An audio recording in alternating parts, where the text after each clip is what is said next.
Hello, Patreon. Thank you for being here.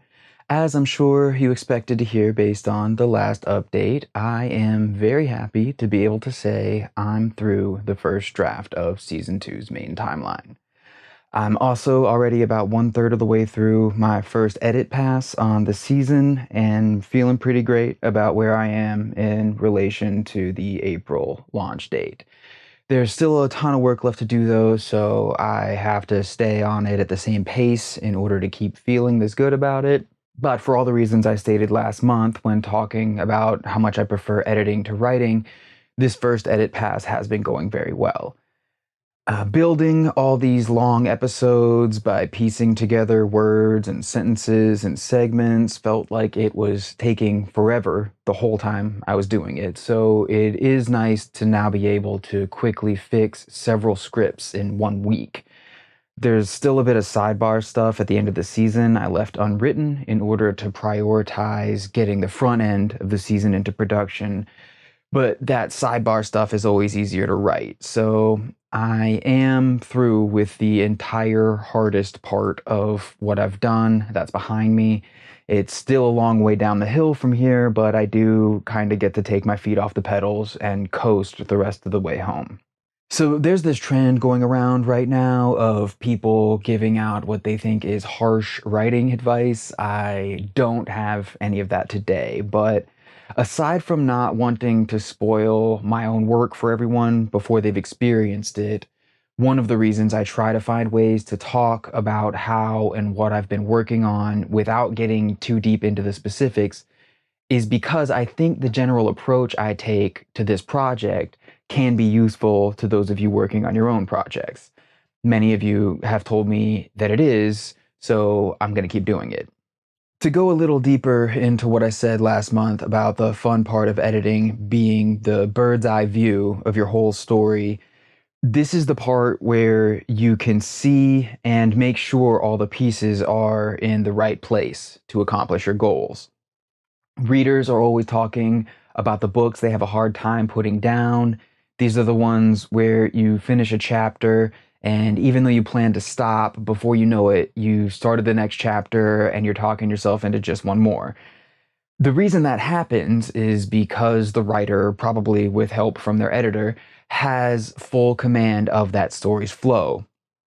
They put all the pieces in the right place to keep you turning the page. Now, I want to tell stories with good flow, of course, but on this project, it's a matter of necessity. I am always handing out a lot of information, and I don't necessarily want it to always feel that way. But I also need the information to stick, or the story doesn't work. So a lot of this comes down to making the information flow with a story so that it's fun and easy to remember instead of feeling like homework.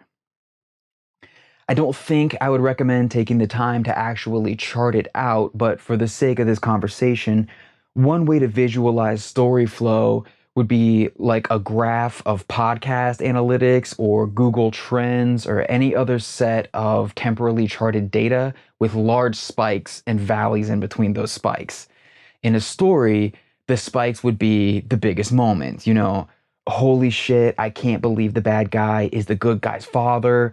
Wow, they really did just behead the main character in season 1 of this TV show. Those are your spikes.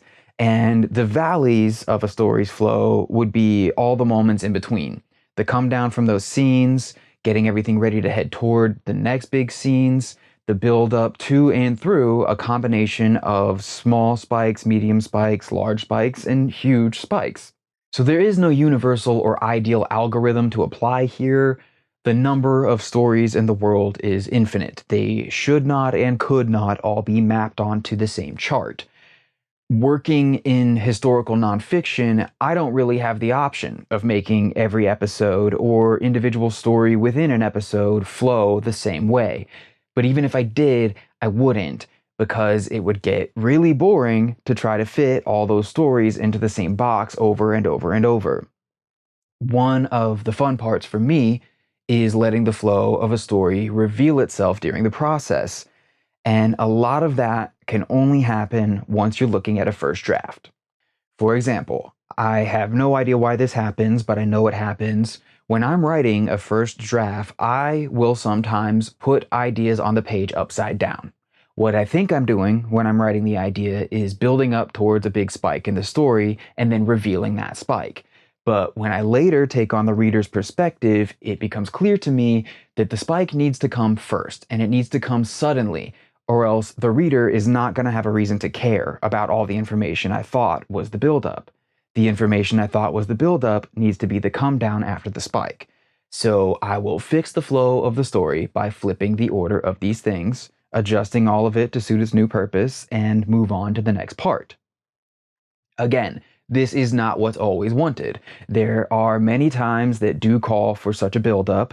It just depends on the best flow for each story or even each piece of a story. A lot of people think editing just means cutting unnecessary bits, and there is some of that, but for me, it's almost entirely about moving things into the right place in this way. This can happen on the scale of words in a sentence, sentences in a story, whole stories in an episode, and although season 2 has stuck pretty close to the outline I started with, it can even happen to the degree of moving entire episodes elsewhere in a season. I do also have to consider these things from the perspective of whether an episode should be in this season in the first place.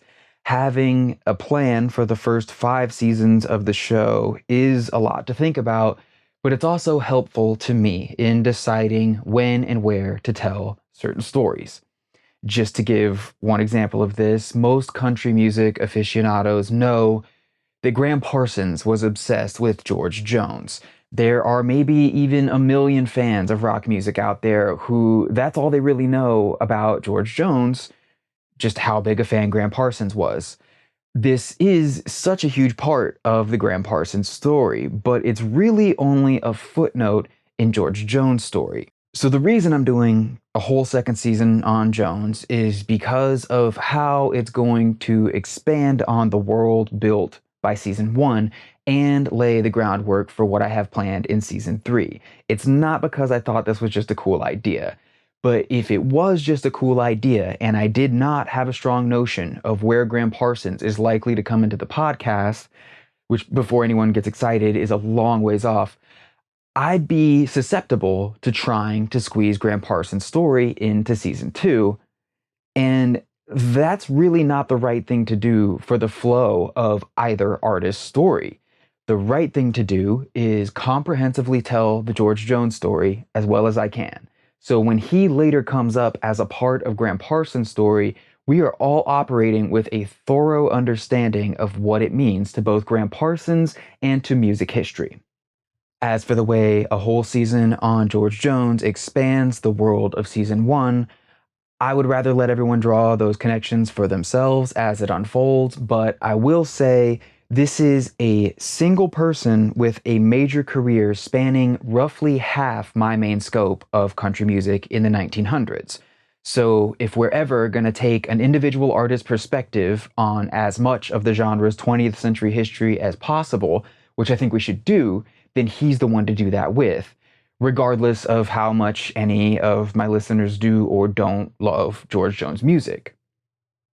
The thing about his music, though, that any big fan of his will tell you, is while it may be possible to hear and appreciate a lone George Jones track here and there and walk away from it, every time you press play on a Jones song could be the one that sends you off into a months or years long binge. Season 2 is that binge. All right, that's it for now. Everyone take care, and I will be back with more news next month.